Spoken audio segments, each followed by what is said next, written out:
Mateus capítulo 25, do verso 31 em diante, fala do grande julgamento. A gente, pelo menos, tenta pegar uma das parábolas que está próximo de algum tema, que está próximo da gente, né? Amanhã é dia de finados, nós sabemos. Hoje é dia de nós homens, sabia, né? O Dário sabe disso, não sabe, Dário? Hoje é nosso dia?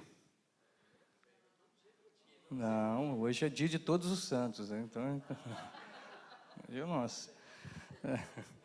Hoje é o nosso dia. Mateus 25, 31 em diante. Vamos ler alternadamente, meus irmãos. Tem o texto bíblico ali, né, projetado. Aí, para a gente ler numa linguagem em conjunta, vale a pena você olhar para lá. Depois você acompanha a sua versão sem problema. Vamos lá. Quando vier o Filho do Homem, na sua majestade e de todos os anjos com ele, então se assentará no trono da sua glória. Os irmãos agora, 32.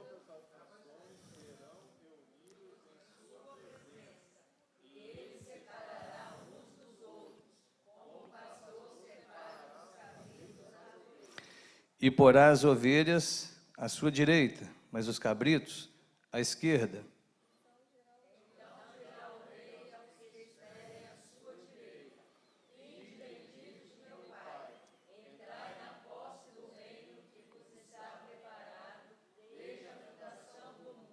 Porque tive fome e me destes de comer, tive sede e me destes de beber, era forasteiro e me hospedastes.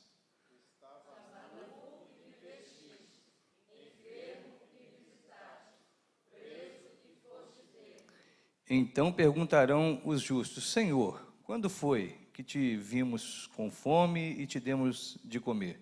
Ou com sede e te demos de beber?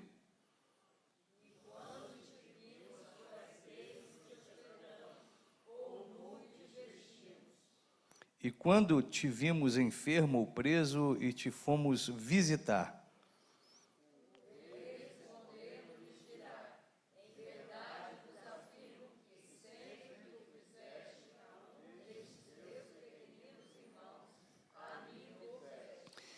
Então o rei dirá também aos que estiverem à sua esquerda: Apartai-vos de mim, malditos, para o fogo eterno, preparado para o diabo e seus anjos.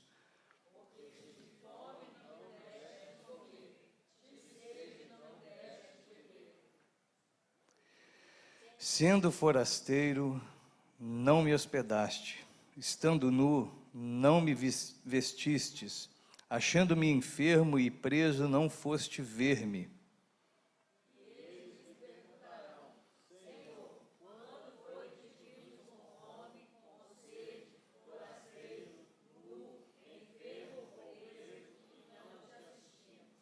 Então lhes responderá: em verdade vos digo que sempre que o deixastes de fazer a um destes mais pequeninos, a mim o deixastes de fazer.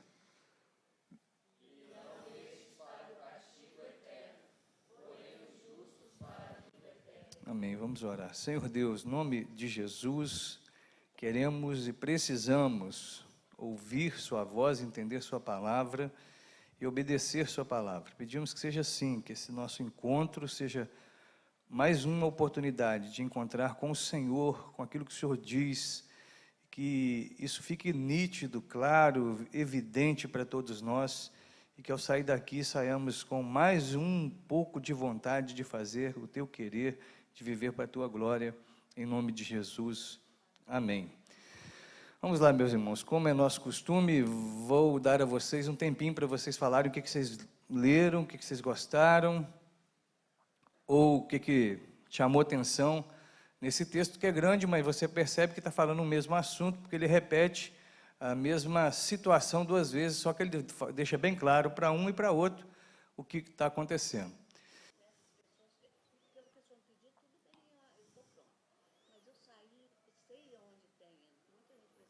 Sim. Certo. Mas a senhora acha então que deveria ir? Por causa desse texto? Por causa desse texto que nós lemos? Bom. Sim, então vamos pensar um pouquinho mais.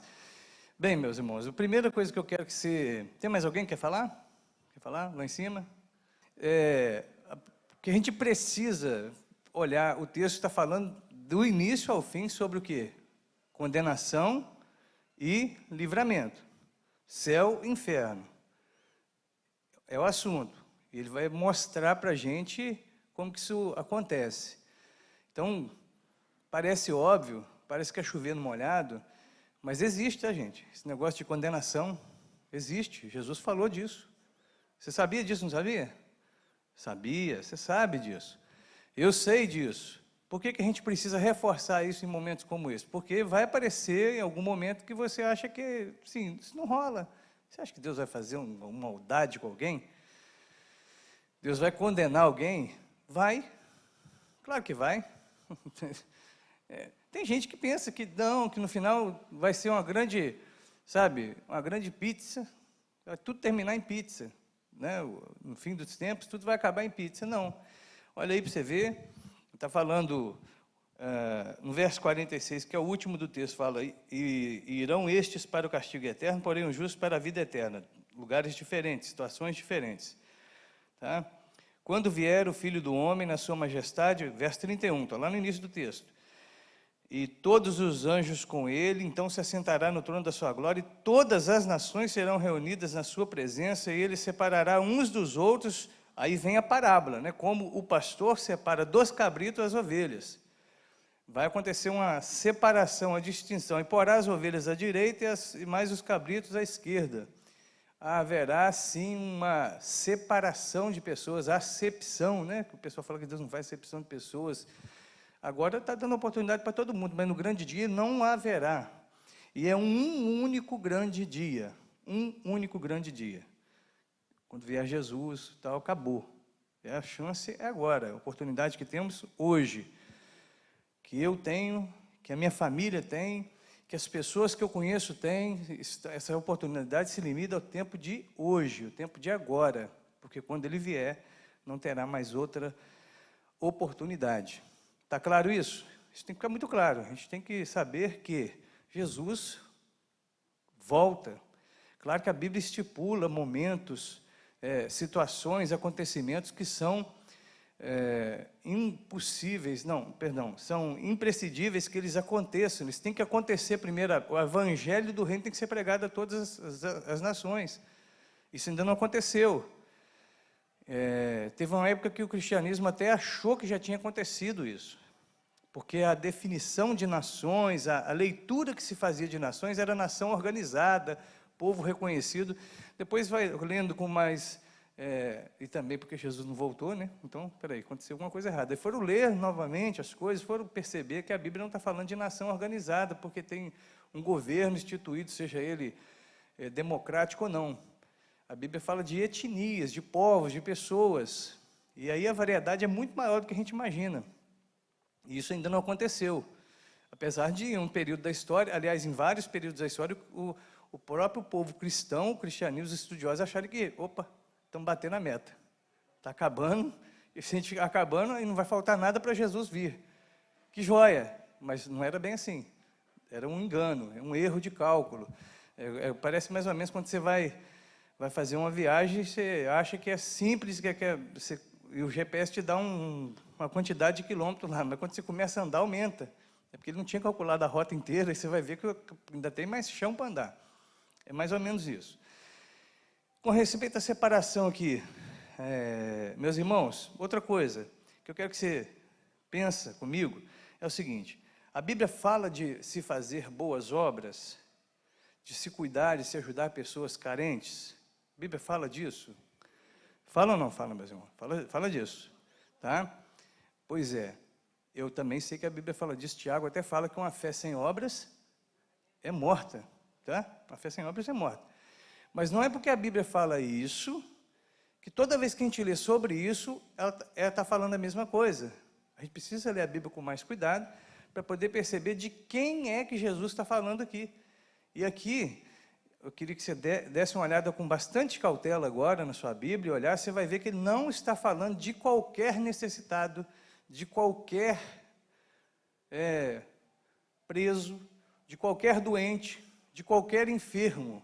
Apesar de nós sabermos que sim, é uma grande oportunidade da gente servir as pessoas, principalmente quem tem o dom da liberalidade para ajudar pessoas e tal, pessoas necessitadas qualquer uma, mas aqui Jesus não está falando de qualquer um. Olha, vamos ler o texto de novo, porque isso tem que ficar bem claro, porque senão a gente fica trocando 6 por 9 achando que é o mesmo número. Não é.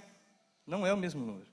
Tá? Apesar do serviço ser o mesmo, mas aqui, verso 34. Vamos ler...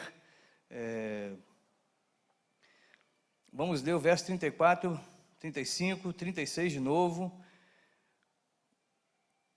para ver se a gente consegue entender isso melhor. Está lá também. Vamos lá, todos juntos.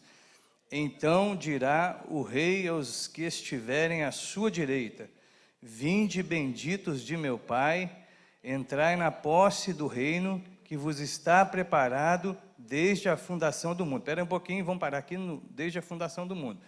Então, esse negócio está preparado desde quando? Tá, e aí vai falar de algumas atitudes que as pessoas têm e estão fazendo agora, ou fizeram ali por aqueles momentos ali. Então, espera aí. O texto está falando que está preparado, vai entrar num negócio que Deus preparou, já pensou antes da fundação do mundo. Mas o pessoal fez isso depois. Como é que se encaixa isso aí? Hã? É porque não é obra. É isso aí, Adriano. Não é obra.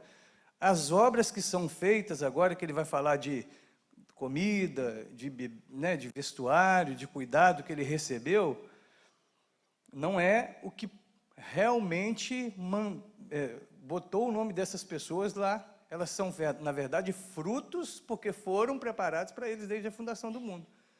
Não é algo que está capacitando ou dando um passe para eles poderem entrar, um certificado para eles poderem, agora que você fez a boa obra, você pode entrar. Porque senão a salvação seria por mérito. Seria uma salvação por obras. Seria uma salvação baseada nas atitudes do ser humano, na capacidade do ser humano de fazer coisa boa. Seja porque mandaram ou porque não mandaram, não importa. Ou porque ficou condoído, o coração ficou triste quando viu alguém, ou não ficou, não importa, mas fez.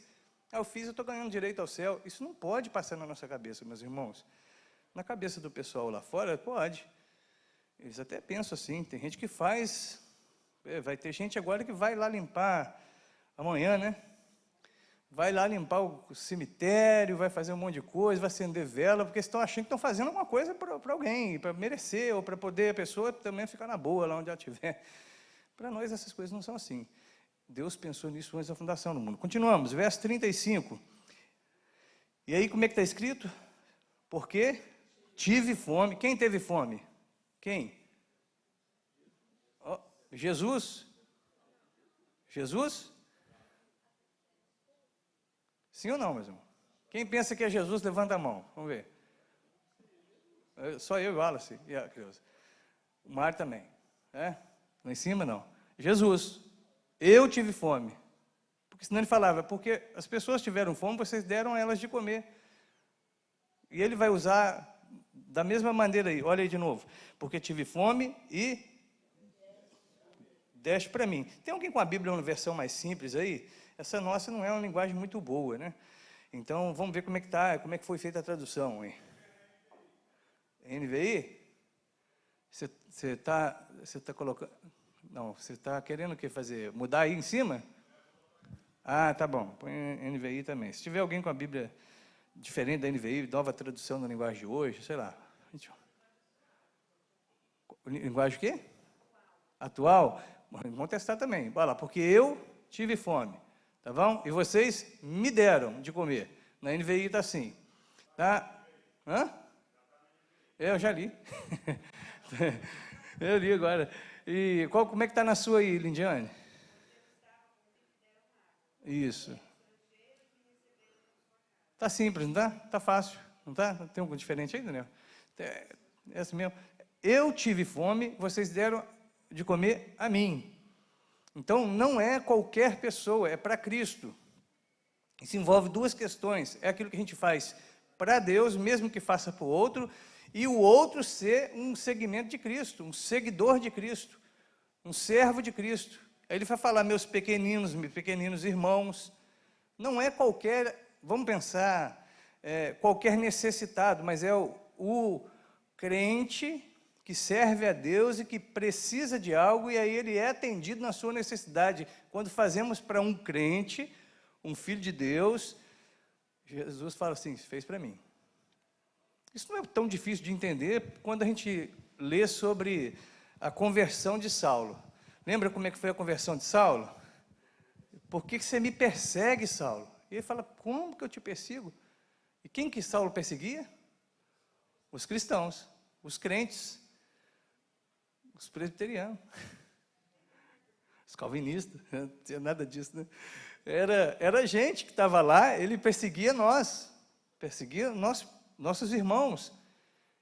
E na cabeça dele, ele está perseguindo os irmãos é uma coisa, perseguir a Deus é outra, mas para Deus não é uma coisa e outra, é a mesma coisa.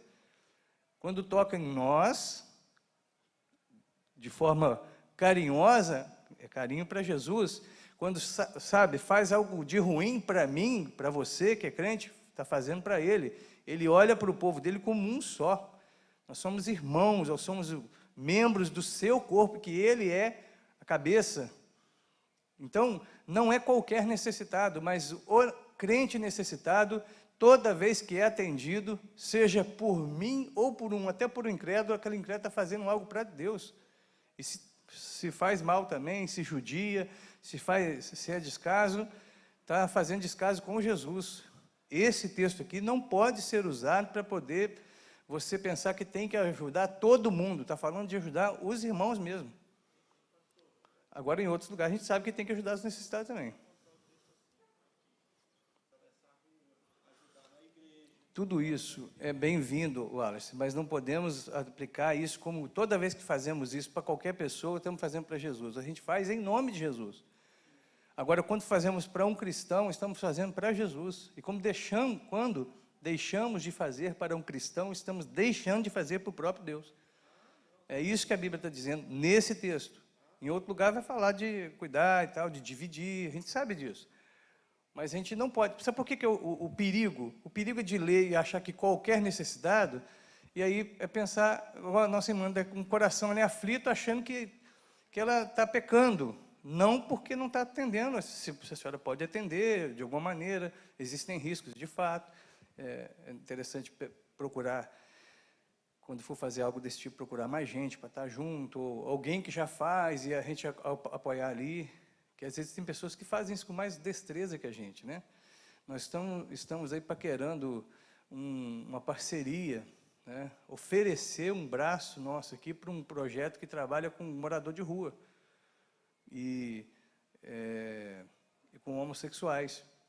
Só que eu não sei conversar e lidar com essa gente o tempo todo, eles não vão me ouvir, mas tem gente que já está ali, já faz conversa e tal, aí sabe como é que eles funcionam, a mente deles, a forma deles se tratarem, sabe quem é que está enrolando, quem que não está, quem está mais necessitado mesmo. Então a gente ajuda esse pessoal que está ajudando, que está fazendo isso para Deus, está fazendo em nome de Jesus, que é nosso irmão. Aí nós estamos ajudando, estamos entrando nessa aí, de fazer para Cristo. E se a gente persegue também o Evangelho, e, sabe, duas coisas que eu acho que é legal a gente memorizar, assim, pensar. Primeiro, Jesus nos valoriza muito, você percebeu? Se fizer, a Larissa fizer para a Adriana, está fazendo para Jesus. Então, assim, há um pé de igualdade, de forma que não dá, olhando para esse tipo de coisa, para se pegar um ser humano dentro de uma igreja, por exemplo, e ele ficar mais ungido que o outro. Não tem isso, está vendo? Ele tem irmãos, ele tem pequeninos só. Ele não tem ninguém melhor. A ponto de, às vezes, uns infelizes aí falar assim, se tocar em mim, está tocando no ungido do Senhor. E idem. Também, se você ficar me perturbando, também está perturbando o ungido do Senhor, que eu também sou. Ué, está empatado, está de 1 a 1, então, esse negócio aqui, ué. Tomara que não fique 1 a 1 hoje à noite, mais tarde. A Mário está ligada. Então, assim, tá vendo? Não cabe isso. Jesus nos trata com muito valor, a ponto de quando alguém dá uma camisa para a gente que a gente está precisando, ele fala assim, deu a camisa para mim. E aí você engole quando aparece um sujeito que fala que está falando que ele é ungido do Senhor. Não caia nesse conto, isso é conto do vigário. Sei lá, isso é conto da carochinha. Não caia nisso. Isso é uma primeira coisa.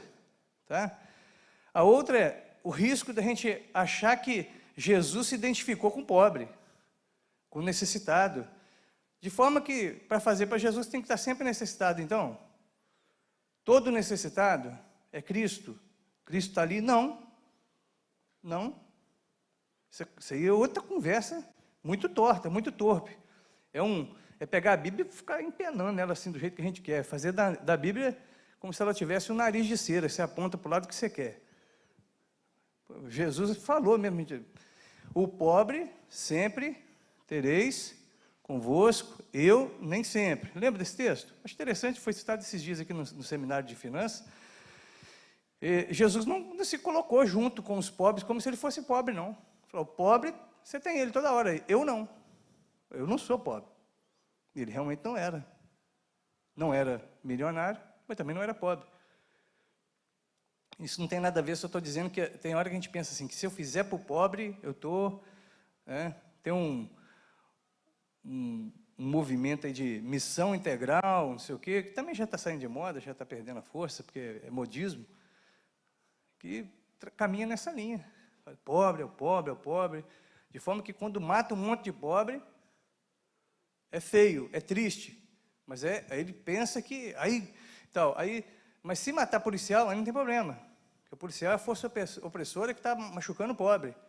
Não, a gente tem que analisar todas as questões com muita calma, olhar com muita calma. O bom mesmo é que não morresse ninguém. Que ninguém morresse. Agora, só porque é pobre é Cristo? Não. Isso não é evangelho, isso não é Bíblia, isso não é verdade. Aqui ele está falando, os meus pequeninos. Vamos ler, vamos deixar a Bíblia nos convencer, que é melhor. Verso 37, podemos seguir ali a versão, nova versão internacional que o Alex colocou. Esse aí é o verso 35, né? Vamos ler o verso 36, vamos ler devagarzinho. Necessitei de roupas, vocês me vestiram. Estive enfermo e vocês cuidaram de mim. Estive preso e vocês me... Massa. 37. Vamos juntos lá. Então os justos lhe responderão, Senhor, quando te vimos com fome e te demos de comer, ou com sede e te demos de beber. 38. Quando te vimos como estrangeiro e te acolhemos, ou necessitado de roupas e te vestimos. Vamos lá? Quando te vimos enfermo ou preso e fomos te visitar. O rei responderá, digo-lhes a verdade, o que vocês fizeram a alguns dos meus menores irmãos, a mim o fizeram. Tá bom assim, meus irmãos? A palavra de Jesus basta, né? O que Jesus fala é suficiente, não é verdade? Não precisa a gente ficar argumentando demais, provando, fazendo contas, X para cá, X para lá, 9 fora, vai não sei o quê. Não precisa, Jesus falou isso. É os meus irmãos. É fazer para os meus irmãos. Então, existe sim espaço para as boas obras, para o atendimento a necessitados? Claro que existe, e eu creio que é realmente função nossa fazer isso. Mas não é. Fique claro, não é para ganhar nada de Jesus, para nos fazer aptos para entrar no reino, para ficar do lado direito, para deixar de ser cabrito, né? Porque isso ele já preparou para a gente antes da fundação do mundo. É misterioso? Claro que é. E como que eu fico sabendo que eu não sou cabrito, que eu sou, né? Que eu vou ficar do lado direito? Quando eu realmente atendo os meus irmãos. Eu ajudo os meus irmãos, eu participo da vida dos meus irmãos, eu ajudo a vestir, ajudo... gente, se for aquele negócio que faz fumaça, todo mundo respira bastante, hein? Eu faço para o outro. Eu não vou olhar para o pobre e pensar que o pobre é sempre Cristo. Não é Cristo. Isso é um erro. O pobre é a pobreza, talvez, e é até questão, é melhor falar assim, a miséria, né? Porque... pobre e rico é um negócio muito relativo, depende de quem olha, de quem acha, de comparações com outros lugares. Então, assim, a pobreza, a miséria e tal, é um negócio que precisa ser realmente... Nós ouvimos um dia desse aqui, também na pregação, acho que o Daniel pregou em Efésios capítulo 2, e o desenrolar do texto é que nós fomos feitos filhos de Deus para as boas obras que Deus de antemão preparou para que andássemos nela. É uma questão de fé, de graça, a salvação, não é por obras, não, sabe, não tem nenhum mérito humano, mas é sim para transformar a gente num povo rico em boas obras, para nos aperfeiçoar.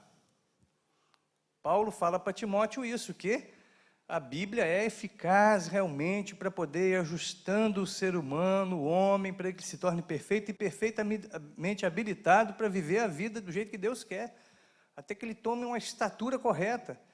Então, a Bíblia nos faz crescer, nos faz melhores, e nós não precisamos entortar a Bíblia para poder ficar bom, tá? Ok? Tranquilo? Alguma dúvida, meus irmãos? Não precisamos entortar a Bíblia, não precisamos. Ah, mas se falar que isso aí é só para os crentes, então os crentes vão querer tratar só cuidar deles. Não. O crente sincero, honesto, que vive com Deus, que lê a Bíblia direito, vai fazer boa obra, porque eu sou uma árvore boa, e a árvore boa tem que dar bom fruto. Mas quando eu faço para o meu irmão, eu sei que eu estou fazendo para Cristo. Quando eu faço para um estranho que não é crente, às vezes é espírita, eu faço por causa de Cristo também. Porque Cristo fala que eu estou nesse mundo para fazer realmente, para ser diferente. A gente não precisa empenar a Bíblia, torcer a Bíblia.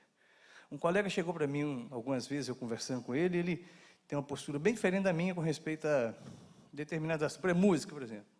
Aí ele falou assim, podia estar escrito na Bíblia que, que o crente não deveria escutar a música do mundo. Aí eu falei, fala por você, colega. Fala só por você, fala por ti. Ele não percebeu que nesse pronunciamento dele, ele está dizendo que a Bíblia está incompleta, né? Ela não está perfeita. A revelação de Deus é falha. Ele falou isso sobre outros temas também, que não precisa da gente citar aqui. Ele falou, podia ter na Bíblia claramente dizendo, não faça isso, né? Porque facilitaria bem a nossa vida. Você não acha, reverendo? Não acho, não. Desculpa, mas não acho, não. A Bíblia é perfeita, não precisa torcê-la. O que eu preciso é me dobrar para conhecê-la, sabe, me sujeitar ao que ela diz. Isso é o suficiente. Eu não preciso colocar na Bíblia, proibido acessar tal site. Não precisa. Não precisa disso, não. Ele estava falando de regras específicas, assim, né? Proibido ver novela. Não precisa. Eu, por minha conta, já tenho e eu tenho minha responsabilidade de fazer escolhas. Então, meus irmãos, o grande julgamento. Amanhã a gente vai ver, ouvir, talvez, quem acompanha aí, muita gente que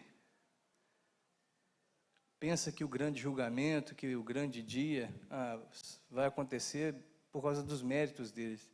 E por isso até eles vão lá acender algumas velas, ou renovar, né? Ou vão fazer outro tipo de coisa. Estão pensando ainda em um negócio que eu não tinha ouvido. Ontem eu escutei sobre a reforma, que era problema na época que a reforma estourou, que tinha gente vendendo testamento de mérito também. Olha que massa. Paulo fez muita coisa, teve muitos méritos e não gastou tudo. Morreu. Então a igreja tinha isso como dela, então ela vendia o testamento de mérito para pessoas. Aí teve um crédito do Abraão, do Paulo, e assim por aí. E aí, pensa bem, alguém falou assim, o pessoal de Brasília, perto dessa turma aí, é pintinho, né? Eu falei, só que tem uma diferença, né? O pessoal de Brasília faz porque quer roubar mesmo, agora esses aí faziam em nome de Deus ainda. Só faz uma palhaçada dessa, um absurdo desse em nome de Deus, quem não respeita a Bíblia. Quem fica torcendo a Bíblia para ela ajustar do jeito que ele acha, que ele gosta. Então, a gente não precisa torcer a Bíblia. Para nós, a gente sabe que já está determinado para nós sermos colocados do lado direito e sermos, sim, esse povo que faz um por outro, ele nem sabe, às vezes, não percebe, mas está fazendo para o próprio Deus. Amém, meus irmãos? Vamos orar então, vamos encerrar aqui esse momento. Senhor Deus, em nome de Jesus, nós te agradecemos, pedimos a Ti que continue conduzindo o nosso coração. Obrigado porque a Sua palavra cada dia mais nos liberta. Ela vem para tirar nossa mente, nosso coração e fazer dele um coração mais puro, mais entendido daquilo que o Senhor pensa e que o Senhor fala. Obrigado porque o Senhor nos dá isso todo dia e a cada encontro que nós temos aqui também. Obrigado pela vida dos irmãos, das irmãs e do culto que nós te oferecemos aqui. Pedimos ao Senhor que aceite. É um culto que prestamos com sinceridade e na fé, na certeza que o Senhor está aqui neste lugar, que o Senhor fala aqui com a gente nesse momento também.